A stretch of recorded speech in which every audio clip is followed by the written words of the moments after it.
কি করছি বেং কথা বলা আমার পক্ষে পসিবল নয়, এটাই ধুর। Good morning everyone, welcome back to my another blog. আজকে হলো পঞ্চমী, তো সবাইকে জানাই শুভ পঞ্চমী। সকালবেলা থেকে মুখটা কিরকম একটা লাগছে আমার, কেন আমি জানি না। মনে হচ্ছে আমি আইব্রো করেছি বলে আমার কেমন একটা আজব লাগছে, আমি এক্সপ্লেন করতে পারছি না। তো আজকে বাইরে যথেষ্ট রোদ আছে, দেখাচ্ছি তোমাদের।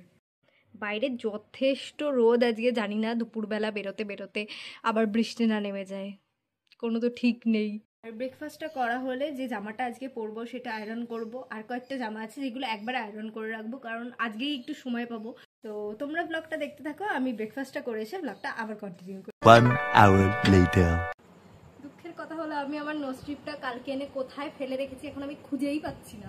প্রায় মানে আধ ঘন্টা ধরে খাওয়ার পরে খুঁজলাম, স্টিল পাচ্ছি না। যাই হোক, আমি আমার অরেঞ্জ পিল অফ মাস্কটাই লাগাবো এখন।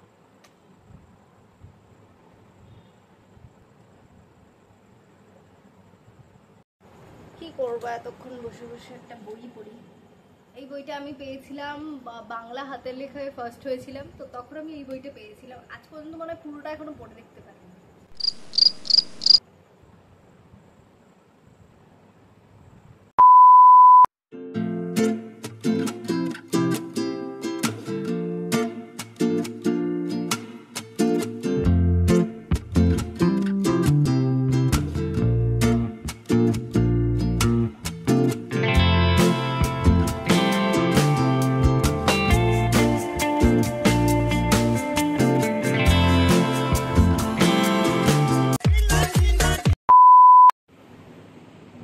স্কিনটা বেশ ভালোই গ্লো করছে যা বুঝতে পারছি। ব্যাপারটা হলো আমার orange pin of mask use করা হয়ে গেছে, এবার আমি ময়শ্চারাইজারটা ইউজ করেছি। এবার স্নানটা করে জাস্ট রেডি হবো, বাই বাই। এই হলো আমার নেল। ফাইনালি আমি গ্লুগুলো অ্যাপ্লাই করে নিয়েছি, এবার হচ্ছে জাস্ট নেলগুলো অ্যাপ্লাই করবো।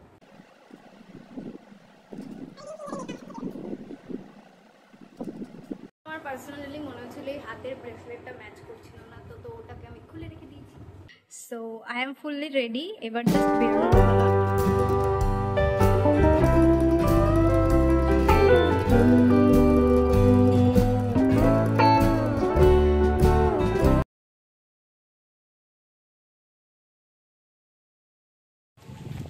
কি সুন্দর লাগছে, দেখ দেখ তোর সাথে স্কাইয়ের কালার ম্যাচিং।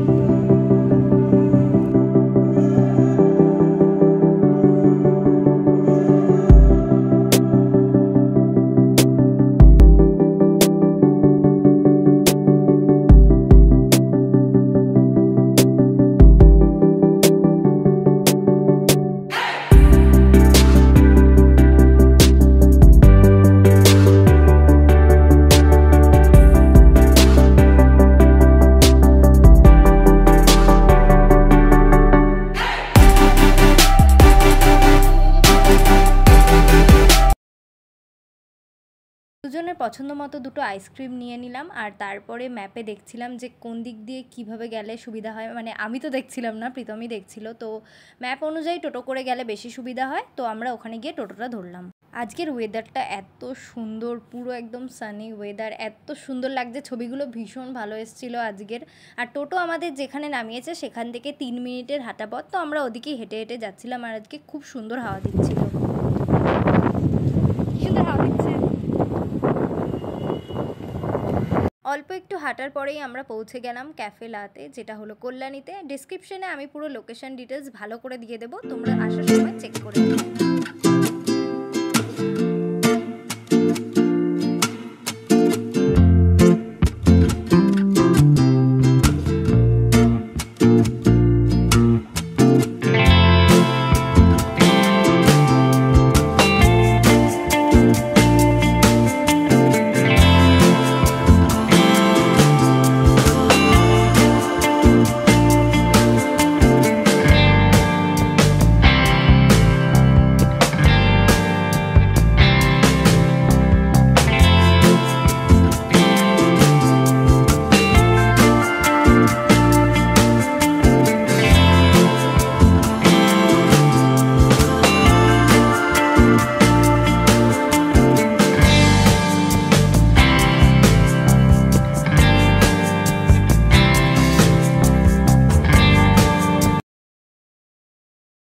ক্যাফের মেনু কার্ড আমি তোমাদেরকে প্রথমেই দেখিয়ে দিয়েছি, একটু পজ করে স্ক্রিনশট মেরে নিও, আর না হলে তো গুগল আছেই, গুগলে গিয়ে একবার দেখলেই পেয়ে যাবে তোমরা। বেসিক্যালি এই ক্যাফেতে পিৎজা অ্যান্ড বার্গার্সের অনেক রকম অপশানস আছে। তো আমরা এখান থেকে নিয়েছিলাম crunchy chicken cheese burst pizza 8 ইঞ্চেসেরটা, আর একটা নিয়েছিলাম হচ্ছে ক্রিস্পি চিকেন, আর সাথে একটা কোল্ড ড্রিঙ্কস আমি একটু অ্যাভয়েডই করি, আমি বেশি খাই না, তাই একটাই নিয়েছিলাম। আর চিজ পুলটা তো তোমরা দেখতেই পেলে, ভীষণ চিজি ছিল আর খেতেও খুবই ভালো ছিল। আমি এক্সপেক্টও করিনি যে ক্যাফের খাবার এত ভালো হবে। আমরা আগে যে ক্যাফেটায় গিয়েছিলাম ওর তুলনায় এই ক্যাফের খাবারটা ভীষণ ভালো ছিল।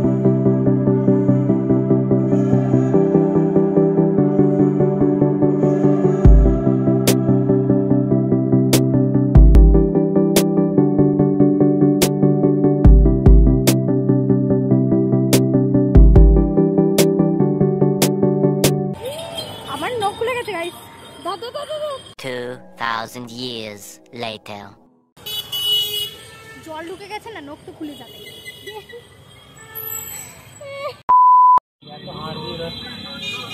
ওয়াও, একটা নেই আর বাকিগুলো আছে। ভালো খাবার খেলে মুডটাও ভালো থাকে আর ঘুরতেও বেশ ভালো লাগে। তো একটু আগে তোমরা যে ভিড়টা দেখলে না, সেটা কিসের ভিড় বলো তো? হ্যাঁ, আইটিআই এর ভিড়। তো ভাবলাম এত দূর যখন চলেই এসেছি তো আইটিআই এর প্যান্ডেলটা দেখেই যাই।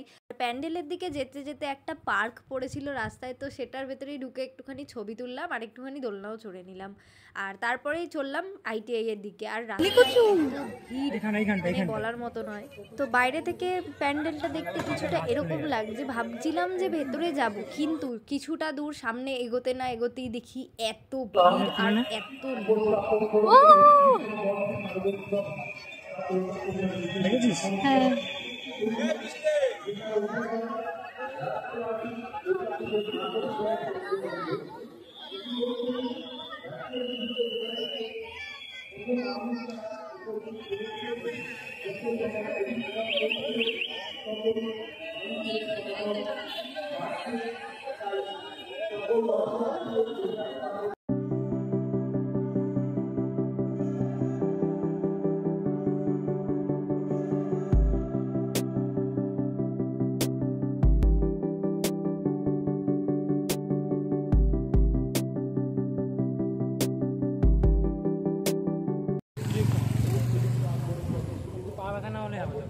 কোনো পা ব্যথা হচ্ছে না। এরকম ভিডিও স্ট্যাটাসে গান ছিল।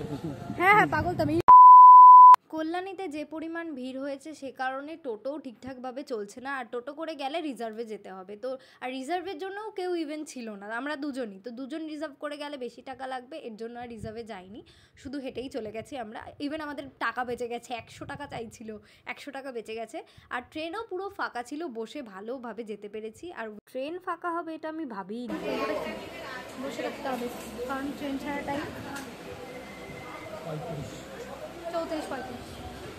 একটু আগেই নাকি আমি বলছিলাম যে ভিড় নেই, জাস্ট কল্যাণী স্টেশনে ঢুকতে না ঢুকতেই তোমরা ভিড়টা দেখতে পাচ্ছ, জাস্ট উপচে পড়া ভিড়, ট্রেনে দাঁড়ানোর মতো ইভেন জায়গা ছিল না।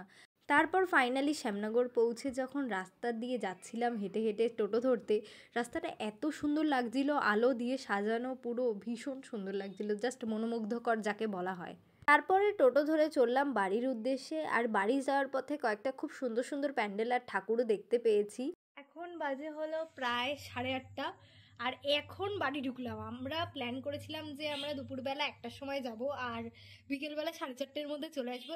এত ভিড়, এত ভিড়, তোমরা মেবি আগের ক্লিপসে দেখতেই পেয়েছো যে ট্রেনে যদি ঘোষপাড়া থেকে না উঠতাম তাহলে মানে কল্যাণীতে থেকে তো উঠতেই পারতাম না, দাঁড়ানোর পর্যন্ত জায়গা নেই। মা করে এনেছে চা, এখন 8:30-এর সময় আমি চা খাবো।